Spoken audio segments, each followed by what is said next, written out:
Mini episode 371 of the FDH Lounge is brought to you by the Sports Train, the finest pure sports talk show on both terrestrial and internet radio. Follow them on the web at thesportstrain.net. The FDH Lounge. You want to schedule your life around it. A long time ago, on a gloomy, wet Cleveland spring night, two men stand alone amidst the late-night drizzle. Their voices echo across the vacant station parking lot as they debate the merits of the great American radio show that have been missing for far too long. On that night, an idea was born. That idea became the FDH Lounge.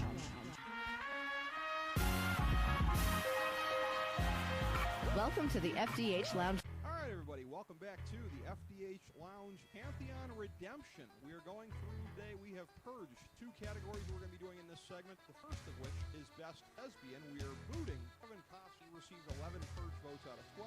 The other one is for Best Versatile Actor, Morgan Freeman, receiving 7 purge votes out of 12. A slim majority, but a majority nonetheless, and a welcome majority, if I may editorialize. So we're going to revisit those. First of all, Best Thespian. The question was put off air. I can't say by who. What is a thespian? Well, now that thespian, of course, is an actor or an actress. So we'll all put them out there, and this is very, very difficult. Obviously, the length and breadth of the history of entertainment. But I'm going to go. The way I look at it is Anthony Hopkins. No, if he's going to recommend somebody, who am I to say that his pick would be wrong? I'm going to use that as my intellectual defense on this one. For an actor who is broadly known in America for bringing the term anti-dentite into American homes back in the mid to late 90s. Moving on from there to play the husband Hal on Malcolm in the Middle. Moving on subsequently to the iconic role of Walter White, which, by the way, and if anybody was watching the Breaking Bad marathon over the holidays, as you should have been, they ran a lot of commercials on there. I've never seen so many commercials for a Broadway production, not least of which because it's localized, right? What good is it to advertise to anybody outside of New York unless you figure anybody's going to travel there? He is now playing LBJ in a Broadway production, and I will say from the clips shown, a damn convincing job of it. Am I a homeboy, a homer for the show that he is on and everything? Am I a big fanboy? Absolutely, but I feel like I have enough evidence to go with this. It's a recent pick, but I say not a prisoner of the moment pick. My pick is Bryan Cranston for greatest thespian. So moving around the table, Johnny, what say you? What's your pick for the best of the best? Well, I picked someone with a pretty diverse career, from stage acting to television to film. Been involved in some related projects to some films he's co-produced, and he's been in a couple movies recently that I know one will be up for an Oscar. Tom Hanks. Okay. He's done an awful lot. He is a strong candidate. It would not surprise me if he was the winner of this one.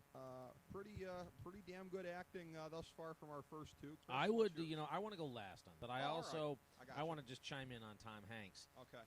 That's a great nomination, and it is also one where potentially we may see again in most versatile. Yeah, I would agree with that because he may end up being most versatile tenor. That's true. And again, in a sense, and these could end up being the same person. I don't know. Yeah. By definition, if you are the greatest thespian, should you not be most versatile? Yeah. Or at least in the discussion, That's true. Yeah. That's true. I guess for best thespian, you can be maybe more closely associated with one role or two roles, how good you played them, but versatility has to play a role in there somewhere, yeah. So that is definitely part of it. All right, we'll skip over you. Matt, what's your pick? there's so many out there, it's too hard to pick this one. So just to make things easier, I'll probably just say Tom Hanks. All right.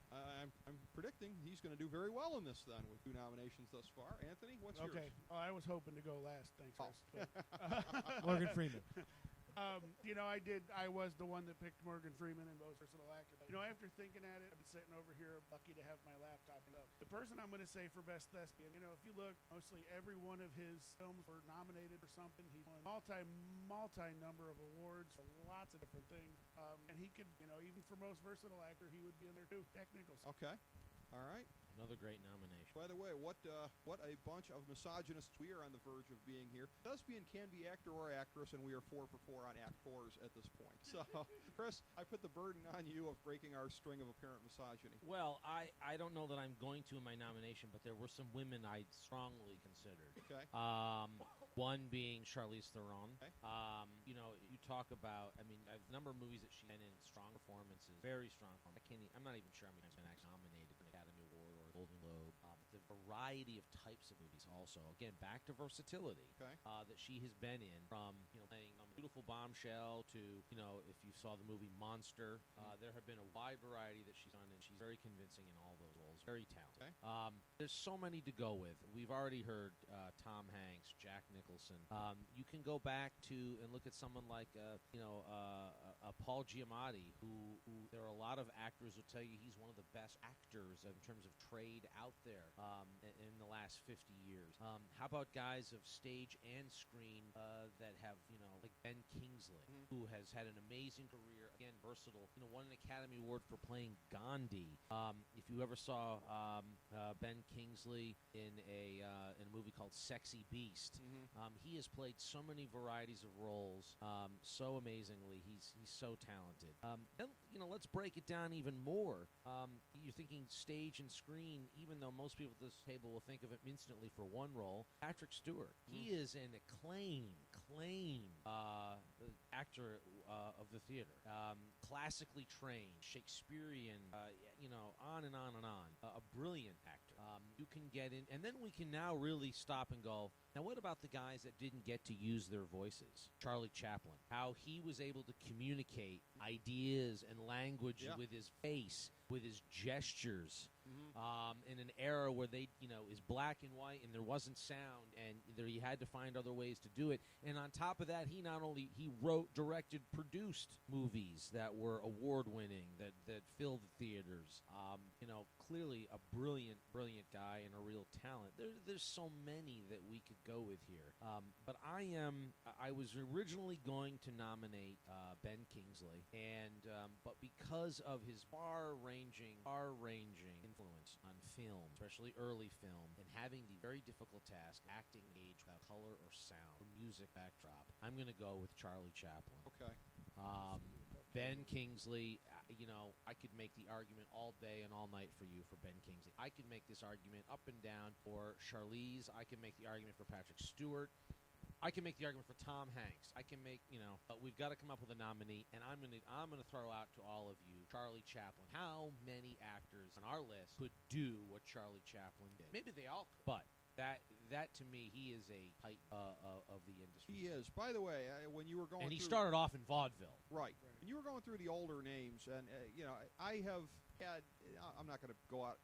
I'm not going to exaggerate and say tremendous interest, but more of an interest than I used to in checking out stuff on TCM, AMC, some of the movies on there. Somebody who I have been impressed with, and particularly in their later years, how much they got to be a tabloid figure. I don't know that you necessarily, people kind of sleep on this. I would put Elizabeth Taylor on the list. What do you think about her as a choice on? I think she was pretty good in a number of different roles. She really was. Yeah. Cleopatra. Yeah. You talk about an icon. Yeah. Amazing. Yeah. Huge icon. Yeah. I wonder if that obscures sometimes how good they were at the craft. In the case of her, it might have gotten in the way a little. I think they sometimes get obscured because they get sort of put in these roles, like she got put into all these glitzy roles. Right. That sort of took away her acting, if you will. Right. I think that's where, like, someone like Charlize was brilliant by doing a role like Monster. Right. Because she showed everybody, I'm not just a pretty face. I can act and do it convincingly. Yeah, I think you're right. I think it detracts from her real talent, someone like Elizabeth Taylor, because of, the glitzy, glamorous roles that she was always in. Right. Sometimes things that sparkle too much, can blind you. Well, I'm thinking, in terms of the variety on this, what's the name of the one? Is it Who's Afraid of Virginia Woolf, I think? That's the one where she played, she even played, I think, a little older than she was in that one. But played as kind of a beat older, lady, a little over the hill maybe, and bitter, and just, again, really played it very strong. And honestly, I almost would have been happier had you broken this category down generationally. Okay. I actually was prepared to make that argument for you that it is too long, too storied, and too broad to be able to, between stage and screen, to be able to say it's almost too much to put your finger on. That's To say to one person, you are the Zenith, you one person. Really? Such a diverse and long. It almost like I could make the argument, someone from 60 years ago to now, I wonder who's the best of my generation, our generation, I think much everyone in this room, versus say, the generation Y, who's the best actor. So it's Put somebody in Abbott and Costello, put them up against somebody like Will Smith. It's different entirely. Yep. What they had to do to entertain their mass is a lot different than what, say, a Will Smith now or whoever Charlize Theron has to do to fix the mass and make the mass happy. It's an entirely different ballgame. Well, this is a very, very difficult field. I guess for this one, we would rank them 4 through 1 since we have 2 of the same ones that have been nominated. And again, I think this is going to be a pretty jammed up one, much like our previous one for Best Sandwich, which is probably the only point of comparison you could make between this category and that one. I'll start first on this. I'm going to stick on my pick, but I really see the wisdom of the other ones as well here. I'm going to stick with Bryan Cranston, 4 points. In the next 2, it's so very, very difficult for me on this. I'm going to go 3 points for Tom Hanks, 2 for Charlie Chaplin. Nothing against Nicholson, but it's a tough field. Nicholson would do well against a lot of other people that could be nominated here. Any of these 4 are going to be very strong, but that's how I got it slotted 4 through 1. All right, I'll go next. All right.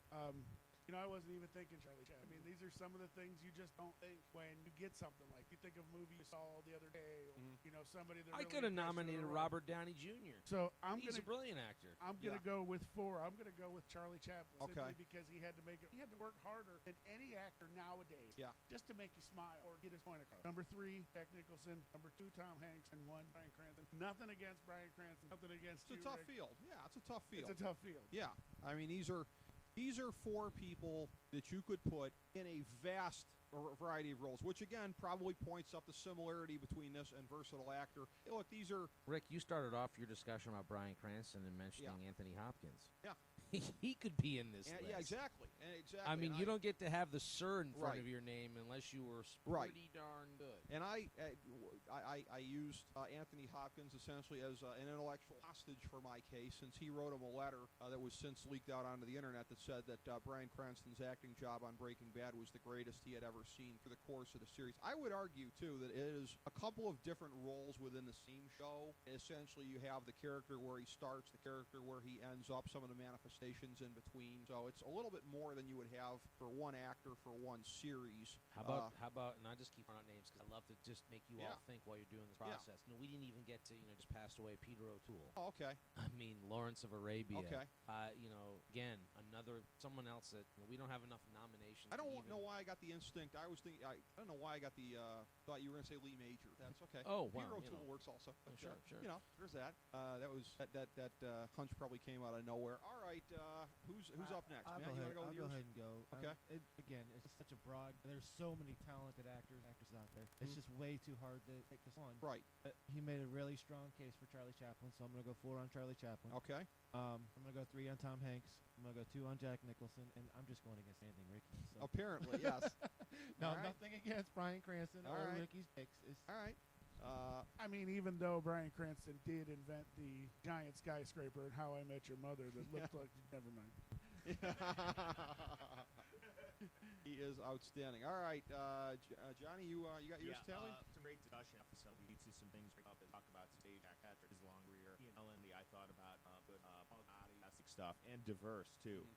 Really tough, but I think definitely worth revisiting to break into some different categories. We can always slice it thinner. Yeah, exactly. But I had Hanks at 4, Charlie Chaplin 3, Nicholson 2, Cranston 1. Okay. Really Cranston 1 just because of seeing his work in Seinfeld, not having a chance to enjoy Breaking Bad as of yet, but it's on my list. So, but again, definitely worth revisiting and recategorizing. You're an here. anti-dentite. Is it on your bucket list? A movie that Morgan Freeman was in, along with nominee Jack Nicholson. I'm just saying. That's I don't right. know, That's perhaps. Everything ties Let me together. tie it all together. Yep. Everything ties together in the FDH Lounge, as we always keep saying and proving. So, Chris, there you go. You are going to be the one who decides this in the end here. Listen, I've thrown out so many names, and this was why it was so hard for me to come up with one nominee. And and why I do encourage this category to be broken down further in the future into maybe categories of best from stage to screen actor or thespian. Or just best from TV. Or best from we did that in another category of TV to movie, and Tom Hanks won that category, and it was not purged. He could be about to become a 2-time Lounge inductee. And so I think that is one where that's an interesting one. I think that I had a really hard time, but I will stick with my first choice of Charlie Chaplin. Okay. Just to not always, but sometimes to be the historical perspective in these. I appreciate that. I'll then go Tom Hanks because he is a brilliant actor. Yeah, he really is. I will go 3 Jack Nicholson, and I will go Bryan Cranston last. And the only reason of these nominees that Bryan Cranston is last is that I don't think we've seen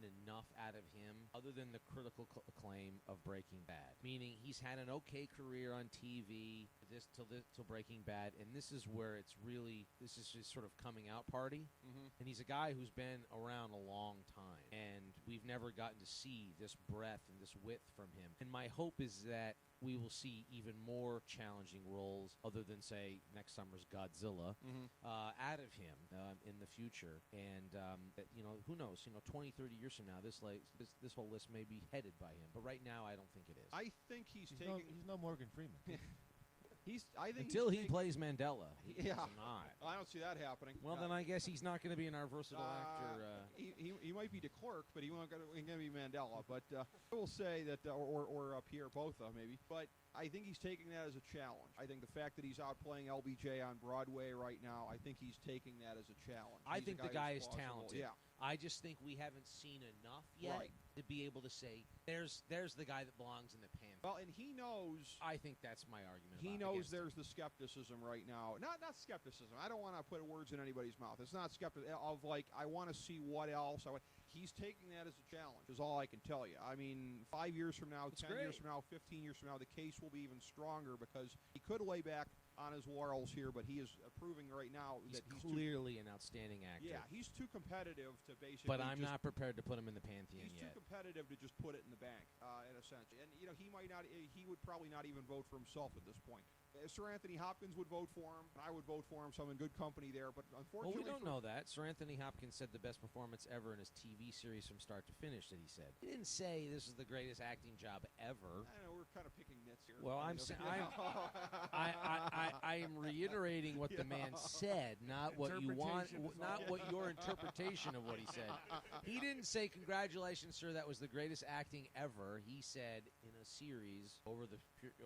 I've never seen it. I don't remember it being qualified that way, but okay, maybe that part was just lost on my section of the internet. Whatever. But 8 points for Bryan Cranston, 10 points for Jack Nicholson, 15 points for, drumroll please, Tom Hanks, who does not at this point become a 2-time inductee into the Pantheon, although versatile actor still looms. The winner in this category, 17 points. Charlie Chaplin is our newest inductee into the FDH Lounge Pantheon, replacing Kevin Costner as the best thespian. There's a little bit of a range there. And there is proof that there is justice in this world, and that Kevin Costner was not renominated. Well, draft day hasn't come out yet. Yeah. Did I vote for him because he's playing a Cleveland and Browns executive? Depends. Is he going to pick a good? Is he going to pick someone good in the movie? Hey, as long as I get to vote for Dennis Leary for being best coach, I will. I'm voting for the Fonz. If we'd done this after the draft and he had picked Blake Bortles for the Browns, then I might vote for him for best actor of all time. But it is Charlie Chaplin. Now we move to best versatile actor of all time, replacing Morgan Freeman, who was purged with 7 out of 10 votes. And this is one, again, that this was hatched at a different time. This was in Pantheon 7 versus best actor was Pantheon 1. We've looked for different ways to kind of slice this. I guess the fact that they're both being purged and we're looking at them side by side, admittedly, shows you that I probably didn't stray far enough from the concept of the one in creating the other. You can probably do this subsequently, generationally, or by genre of acting, or whatever. But yeah, admittedly, these are going to be very similar. But, and having said that, I already made the case for the versatility of Bryan Cranston, but I sort of feel like I should come up with somebody different for this one. I don't have a great amount of at this point optimism that this pick is going to go over that well, because this is a guy that I think a lot of people just kind of sleep on, and that may frankly be his fate today. But I'm a big fan of this guy. Seen him in a lot of roles. Granted, one of my favorite movies is Snake Eyes, but no, sorry, Johnny, not going with Nick Cage, but I am going. I am going with Gary Sinise. I'm a big mark for Gary Sinise. That's a guy you can plop him down in any number of roles. Lieutenant Dan is one of them. But again, I think he's a guy that you can put in a lot of different roles and have him play a good guy, have him play a bad guy, have him play a kind of neutral guy or boring guy or whatever you want him to do. I feel like he can kind of fit the equation. I'm going to go with Gary Sinise. So well. I was a big fan of Lieutenant Dan. I like the way he moved around the room when he had no legs. Yeah. This is Lieutenant tough. Dan. Lieutenant Dan. Dan. Said Tom Hanks. Yes. That's right. Boy, this one is talk about some different ways to go here. Thinking about some of the people previously mentioned, as well as some other folks. Sigourney Weaver comes to mind. Charlize Theron comes to mind. Jennifer Lawrence, Bradley Cooper, Christian Bale. Brainstorming here. Matthew McConaughey. And then, of course, Tom Hanks mentioned. Past lounge guest Matthew Modine might have to be in there somewhere, too. Yeah. Or not. Certainly. Edit. I have to tell you, I'll throw out one. I'm not going to nominate him, and I would have never said this until I saw him in that recent Behind the Candelabra. Michael Douglas as Liberace. Okay. I have to tell you, and until you need to see that, you will have a whole new appreciation for Michael Douglas's acting ability that you have never had before. At least I didn't have, and I walked away from that going, "Wow." Okay. Oh. Michael Douglas as Liberace, and let me tell you something. He nails it. Drops mic, walks off stage. Unbelievable. I can agree with Michael Douglas. Okay. He's had a lot of good movies. He's got a lot of good movies, but he tends to play kind of the same, cavalier sort of alpha male. Maybe a little smarmy. Yeah, schmarmy alpha male kind of thing. Whether it's The Game or it's Wall Street or what's the one with Sharon Stone? Indecent Exposure was very good. Yeah, that epitomizes what you're talking about. Him in Indecent Exposure is, if you were to drill down Michael Douglas's career, that's like his defining role. Not that he's best known for that, but that's like the mean of all of the roles he's ever been in. Right, but it's not versatile. Right. But once you see him in Behind the Candelabra, you go, I didn't know he had such range. Okay. No idea. Sometimes actors will surprise you like that. And Matt Damon was disturbing in that movie as well, I have to tell you. Yeah, Matt Damon, for the rep that he has, that's one of those guys I think that he has a lot of versatility. But let's face it, that's not his rep. But rep aside, but that's where I also come down to why this should sometimes be broken down generationally. Right. Because, again, if you see Matt Damon in that same show, you go, well, first of all, you're like highly disturbed. But then, you realize that's great acting if you're having that reaction. I believe for a long time he's better than his rep. I could see that. I mean, there's a lot of that would make it. This is supposed to celebrate excellence as opposed to like a backhanded compliment, but it would be interesting to do a better than their reputation one. I think Brad Pitt falls in that. Sure. I think he's a brilliant actor. I don't think he gets near the credit. He's very good at least. Yeah. DiCaprio is a lot better actor than I think. I think sometimes he's now sort of almost like a showman, DiCaprio, and these sort of larger than life roles he does now versus like his original like Basketball Diaries. See, but that's let's explore that, because like I think of DiCaprio as being somebody who gets a boatload of credit for being a great actor, but it's a thing of like, are you referring to like when you get to a certain point, you sort of get knocked off the thing of like he's not as great as that?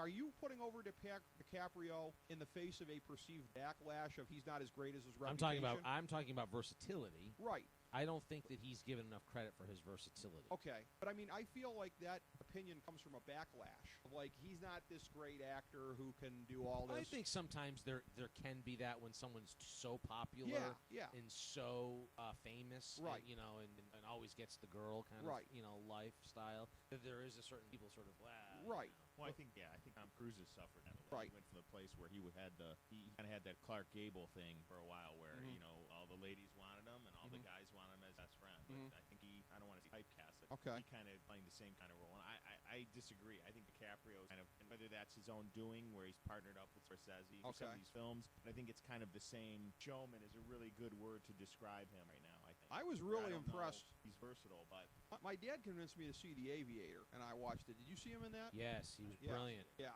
He was really good. brilliant. Yeah, yeah. I think that's an example of, again, but Mhm. Scorsese. I mean, Scorsese did The Aviator, didn't he? I think so. Yeah, and he did did he do Great Gatsby? Right.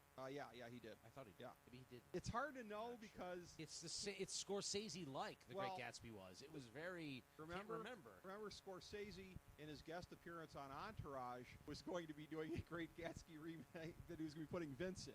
So that's what we're not thinking of whether he did it or not. I couldn't tell you that. But it was very Scorsese-like, The Right. Great Gatsby. Exactly. Whether that was, but you're right. That's the kind of role that DiCaprio's Yeah. in now. Yeah. He's big, flashy, but he was Right. brilliant in Aviator. Right. You go way Yeah. back in time to his original movie of Basketball Diaries when he Right. was a very young thespian. That was a brilliant performance. Right. I mean, I don't even know how old he was then. 17? and before that, I think he was in What's Eating Gilbert Grape. Yep. Even younger than that. Yep. He got some So. votes for best TV turned movie star, and I had to ask the question at the time, like, what was he on? But I guess he was on Growing Pains when he was just a kid. He was the kid. Yeah, I didn't even realize that. I don't know that there was a lot of real acting, heavy Right. lifting that involved that. Exactly. That's why I wouldn't have given him a vote on that. But Yeah. that said, I'm sorry, I got in the middle of we're this whole good, thing, and we're good. I just wanted Fine. to throw all this out there to show you show everyone how divergent this can be. Yes. Well, and I think it speaks to rethinking this as a subcategory based on whether it's generationally or categories, maybe male, female.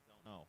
Okay. With all that said, and I had a number of people out there I was thinking about, I'm going to go back and renominate Tom Hanks, Okay. versatile actor, from the role in Philadelphia to the recent role in Captain Phillips. Did you see him in Cloud Atlas? He plays like 9 different roles alone in Cloud Atlas. Okay, I haven't. The one thing about him, and I'm asking the question, I'm not posing this as an accusation, has he ever played it in the bones of the wrestling world here, like a full-on heel? Has he ever played like a real bad guy kind of a dude? Well, in Cloud Atlas, he has this brief role of a sort of I don't know. a London underworld thug. Oh, okay. Well, even that is different He enough. has then. a Okay. brief role as such. Okay. As that. He's pretty good. Okay.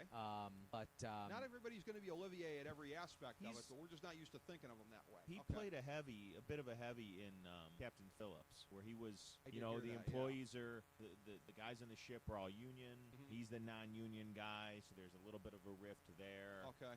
hey, some tension. Forrest Gump. I mean, Yeah.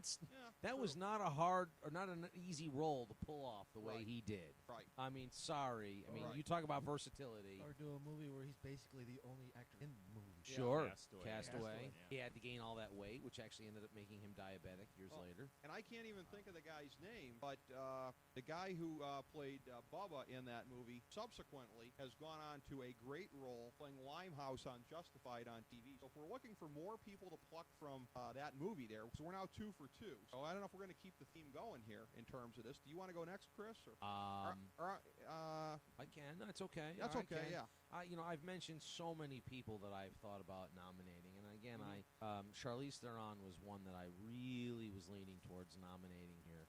And again, I think this should probably be broken out, and we may want to, depending on how our winners end up, we might want to revisit these and break them down and take out and put male thespian and female thespian. Okay. We may want to do that in the future because I don't think we're giving enough credit to some of the ladies out there.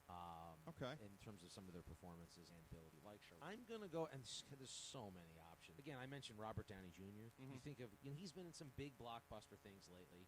But you look back in his career, things like Less Than Zero. You look at his ability in terms of his ability to pull off English, accents. Whether it's lately in Sherlock Holmes. I mean, Englishmen will say it's dead on. He's a brilliant actor and very versatile. Play a whole lot of roles.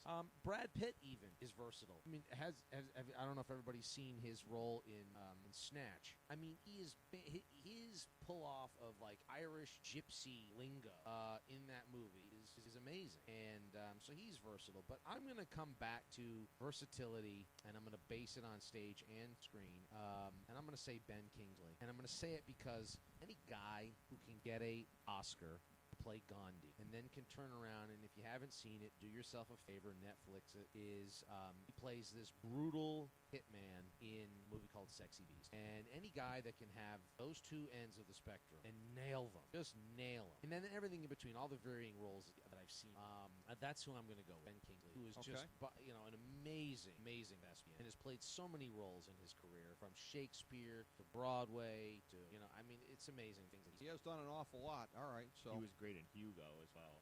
Yes, he was. Yeah. Well, got a tough field thus far. Going to round it out with the Patrons here. So, Matthew, what do you got next? Yeah, it's such a hard field. I've been tossing around names like Johnny Depp. He's played pirate. He's played any number of different roles in different movies. But I think I'm gonna actually just go with Michael Keaton. Okay. He's played Mr. Mom. He's played gangsters. He's played Batman. Many different roles for him as well. Okay. He's actually coming out in the Robot. Oh, okay. All right. Yeah, I haven't heard as much about what he's been doing lately. So, all right, Michael Keaton is Matt's nominee, and you, Anthony. I've been around the spectrum too. I've thrown out names like Val Kilmer, Robert De Niro, although he plays more the same type. He does do the serious and the funny, and Val Kilmer was pretty great and killed the Godfather. There was Or killed the Irishman rather. There was many different names, but as many times I've run around this. Morrison. Yeah. Brilliant As performance. many times as I've run around this, I keep coming back to one name, and he's won Best Actor in a Drama, Best Actor in a Musical, Best Actor in a Comedy. If you're going to win those things, if you're going to win all of those things, you're a good actor. I got to go with Jack Nicholson again. Okay. All right. Nicholson. So, all right, it comes time for Nice connection there to Michael Keaton from the Batman reboot. Yeah, we got connections between a few of these ones here. Sinise and Hanks, Nicholson and Keaton. I almost nominated Robert Downey Jr. because he played Chaplin. Oh, Chaplin by association. He did a brilliant performance in the movie Chaplin. Haven't seen that. That would have been like the most surreal thing ever if we would have inducted Charlie Chaplin and then like the guy who played Charlie Chaplin, versatile actor. That would have been outstanding. This is very tough. One of the tougher ones yet. Again, I'm going to stick to my guns on my pick with Sinise and go with him for 5 points. Tom Hanks is going to be getting 4 points from me. I'm going to go with Ben Kingsley third. I feel like, again, that was a very, very strong one as well. Right there, and again, it's strong top to bottom. But I'm going with Nicholson 2, Keaton 1. So here's my 5. I'll go ahead and go next, and I just want to say, if none of you have noticed, it's funny watching that. Every time I'm looking, try to see who I'm going to say. I'm going to go ahead and go with my pick, Jack Nicholson at 5. Okay. I'm going to go with Ben Kingsley with my 4. Michael Keaton 3, Tom Hanks 2, and Gary Sinise. All right. So there's Anthony's votes. Who else is ready to go? You all, Matt? Okay. Yeah, I'll go. I'll start at the bottom. Okay. Just because I don't know much of Ben Kingsley's acting, I'm going to say him as a 1. Okay. And I didn't pick Ricky this time. Okay. Breaking your streak. All right. Yes, I broke my streak. And Probably just barely. I'm going to say, yes, just barely. Because Gary Sinise, I'm going to say 2. All right. I'm going to say Jack Nicholson 3. All right. Michael Keaton 4, and I'm going to go with Tom Hanks as 5. All right. Really jammed up. It's going to come down to the last ballots here of John and Chris. Which of you guys is ready first? You go ahead and pick. One of us will go. Okay. Johnny, take it away. I'll go starting at the bottom as well. I have Michael Keaton as my 1. Okay. Jack Nicholson 2. All right. Gary Sinise 3. Okay. I think it's tough right here because I love Ben Kingsley. Very diverse. I have him as 4, and Tom Hanks my 5. Okay. Hanks is doing very well thus far, and looks like he's in the driver's seat here. I don't think Chris is going to bury him to the extent that he would probably need to. I will not do that. I will not be intellectually dishonest. All right, last place, Gary Sinise. Okay. 2, Michael Keaton. Then Jack Nicholson. All right. Then Tom Hanks and Ben. Okay. All right. Going through here, we have. I'll start rather than take these in order. They may end up being in order. Michael Keaton, I know just from looking at this, didn't win it for 8. All right, 11 points for him. I don't know if that's last place. Sinise 12. Okay. And Jack Nicholson with 15. Here's where it gets competitive between the two. And very close here. I need to re-add this, but. Just to hear the nominees on this, it was a good category, and all the names that didn't get put up there that could have been right along with any of I've these got a guys. dozen I could have put out. Right. I think I've thrown all those names out too. Right. It's so hard on something like this to pick one. And you know what? I'm glad. And I would love to see us break these categories down between men and women, best from stage to screen, on and on and on. We could break these down in a lot of different ways. I mean, even if it's just generation. And generation. Yeah. Why can't I say that word today? I am so I'm tongue-tied on that word. Better get that straight before you hit the old campaign trail there. Chris. Generationally. Yes. Yeah. We don't need anybody giving anybody reasons to vote against you here. I would vote for the man, but he can't even pronounce a word like generation. We've got And I'm glad I re-added this because I was initially thinking that the guy who was in second place was in first place, and I added him wrong. In second place here, 17 points, Ben Kingsley. 20 points for our winner, Tom Hanks, who becomes one of the very rare two-time inductees into the FDH Lounge Pantheon. He supplants Morgan Freeman as the most versatile actor. And we look at the other two-time... Morgan Freeman. The other two-time inductees into the lounge, Michael Jordan is in as the best clutch player in any sport and the best hoops player. So he is in there as well. John Madden for best color commentator and best sports video game. I think that honor Tom Hanks is totally... Yeah. The breadth of his career and the versatility, bosom buddies on the way on up, you've got speaks for itself. Babe Ruth as best baseball player and best baseball hitter, if we nominate it, if we go just that way, because we did those separately. And perhaps most decorated, Ric Flair for best pro wrestler and best pro wrestler on the microphone. That is the company that Tom Hanks joins, the rarefied air of two-time FDH Lounge inductees in for best versatile actor. So in this segment alone, we have crowned him for best versatile actor, Tom Hanks, and we have additionally crowned Charlie Chaplin for the best actor or actress overall. Congratulations to both.